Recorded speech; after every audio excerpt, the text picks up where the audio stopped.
you? I am Beatrice Shelby. I am the wife of Charles Shelby. We have 4 adult children, and I have a son-in-law and a grandbaby that's 9 years old. Her name is Carrington. I was born and raised in Marble. I worked for Mid-Delta Community Service for 14 years. And then Mrs. Gertrude Jackson, who at that time was on the board of directors of Boys Girls Adult Development Center, asked me to consider working for BGACDC. Now, I was on the initial board of directors for BGACDC. 1982, at Mrs. Jackson's request and approval of the board of directors, I came to work for BGACDC. Now, at the time I came to work for BGACDC, this building was totally dilapidated. We had only one working room, and that room is where Bruce Lockett's office is now. There was no bathrooms in this facility or anything like that. So over the years, the community has worked together, and we have rehabbed the building to what it is now. The community we serve is the Marble School District. Now, for the first probably 25 years, the Marble School District only consists of the city of Marble and 13 unincorporated communities. Now the Marble School District consists of Elaine. And the Marble School District now probably consists about anywhere from 6,000 to 7,000 people in the Marble School District. One of the things about the Marble School District is interesting is that in the Marble area, we have a lot of churches, but we only have one liquor store in the Marble School District. Parents in the Marble School District has really been active because they came together. They came together as a group to develop BGACDC. And one of the things that we have done in the Marble School District is to come up with an intergeneration. We have several generations that work together to try to make things happen in the Marble School District. So talk about BGACDC. BGACDC got started in 1978. BGACDC founders are Gertrude Jackson, Gail Thor, who is now deceased, and Gail's wife, Dolores Thor. The group really had multi-layers, like I say. So we started with Miss Jackson's generation, and then my generation came into the board and started working. And then the next generation, which was really led by the Vista Workers around 1985, we got a Vista program. So with the on layer of the Vista program, and we already had 3 or 4 young ladies that we had hired through a program called JPTA. So that next generation came in there and went to work. So we came up with this mission statement, and the mission statement was to provide social, recreation, education, health, housing, economic development opportunity. So at that time we had a team of 4 or 5 young folks, and we call ourselves the core management team of BGACDC. So we worked together as a team, and each one of those 4 people headed in a department of BGACDC, and that's how we grew. And so when we brought the Vista Workers on in 1985, BGACDC doubled its staff. And then each time we would work on a certain area or issue that we had, we would do like 3 years really trying to work on issues. So the first issue we worked on was youth activities, then we went to health, and then we went to housing, and finally we added economic development to the issue. Whoa. I feel that the development of leaders has probably have been our most successful project for me, because we have people like Rosie Woods and Carrie Johnson, Anna Huff, and Diane Sim that came out of that group of people. And like Anna now works for Mid-Delta Community Consortium.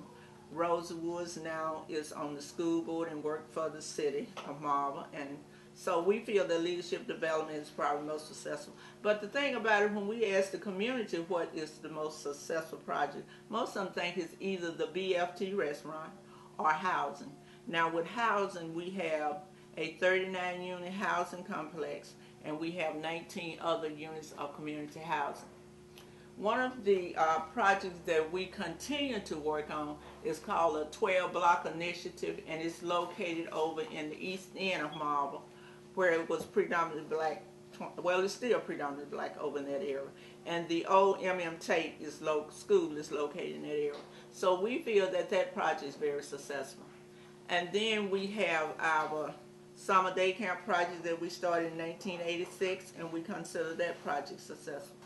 One of the things about BGACDC that has really served to undergird us, in the early 90s, in the mid-90s, Dr. Thomas Bruce came here, and he was working for a foundation called W.K. Kellogg Foundation, and he helped us to expand our perception of what health is. Mm-hmm. So, by working with excuse me, when Dr. Bruce came here, he would talk about health different than what we talk about health. It was not just the absence of disease. So he talked about health in a holistic way.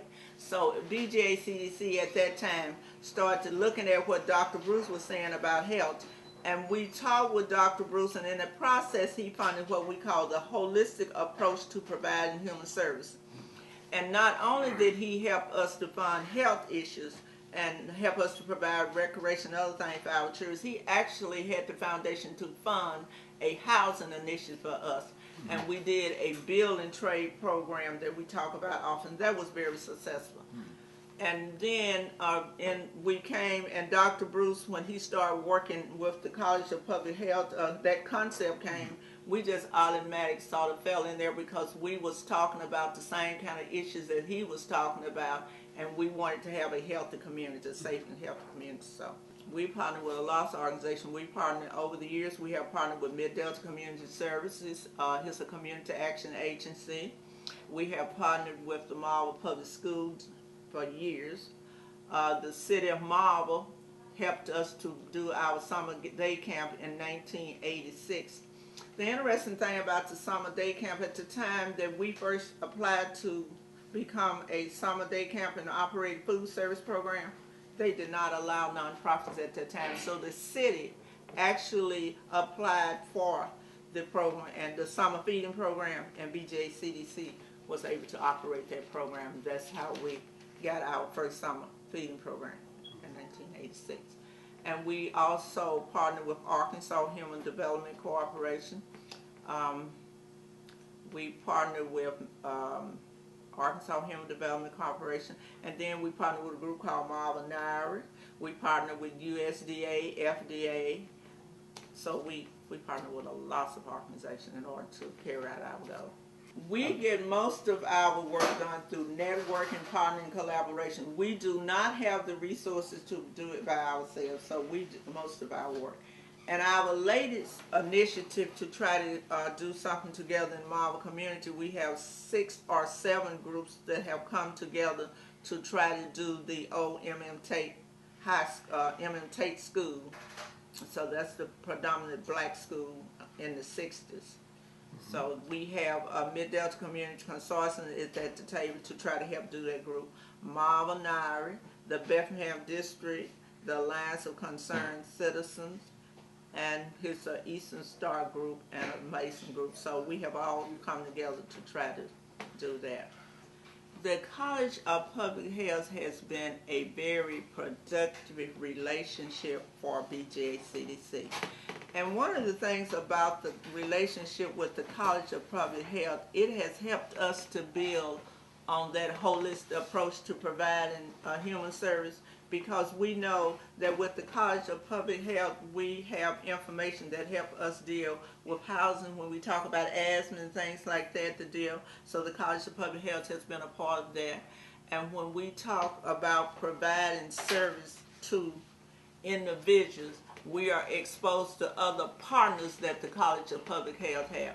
So that networking and partnering and that extra training that we get by interacting with other peoples, and then we have the opportunity to actually go into the classroom at the College of Public Health and tell about what we do as a community, and that allow us to share what we are doing, and we learn from the College of Public Health, and we hope that the people in the classroom learn from us. So the relationship with the College Health continue to help us have a safe and healthy community, because we talk about things with about how people are treated, how we provide service with the College of Public Health. We have had interns from other places. We have not had an intern from the College of Public Health, but we have definitely had 2 liaisons. As a matter of fact, 3 people have worked with us. Mr. McKendry has worked with us over the years, and Carla and Anna Huff. So they provide information that we need. And then the one thing about it, if we talk with the people from the College of Public Health and ask you all to help us do some research or get some information, we'll do that. And we have access to Dr. Stood that help us, and Diane. So the relationship with the College of Public Health just help us to grow and build capacity. And so that's what makes that relationship so productive, because we work with a group that we call 18 to 39, and like this summer, we will employ 12 juries directly through BGACDC through our summer program. It's called Freedom School.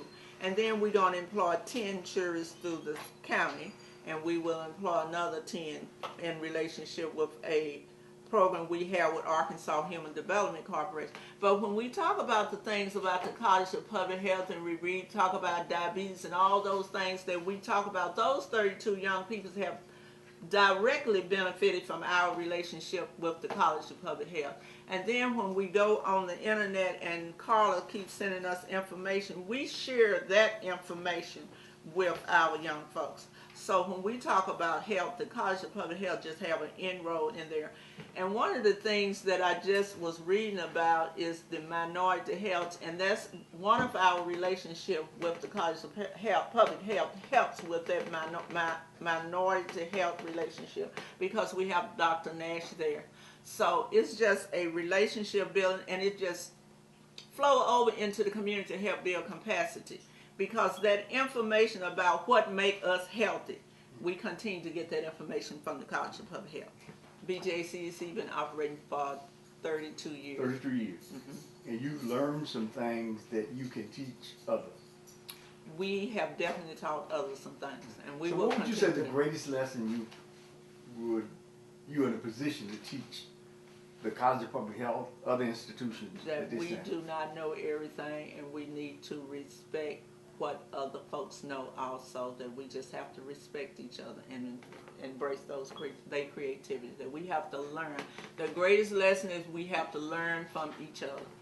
So that would be the greatest lesson I would try to teach others. And so if you had an opportunity to get workers to come here from wherever to work with you, what would you want them to possess in terms of skills, ideas, attitude? I would like for them to have a pleasant attitude. I would like for them to be helpful to other folks. I would like for them to be able to understand how things impact people. That when you come from a different place, you may not look at things the same way, so respect our difference and let us respect your difference. So the ability to understand other people, I would like for them to have that. And I would love for them to have that thirst for knowledge, really try to understand and come up with ideas to help make life better.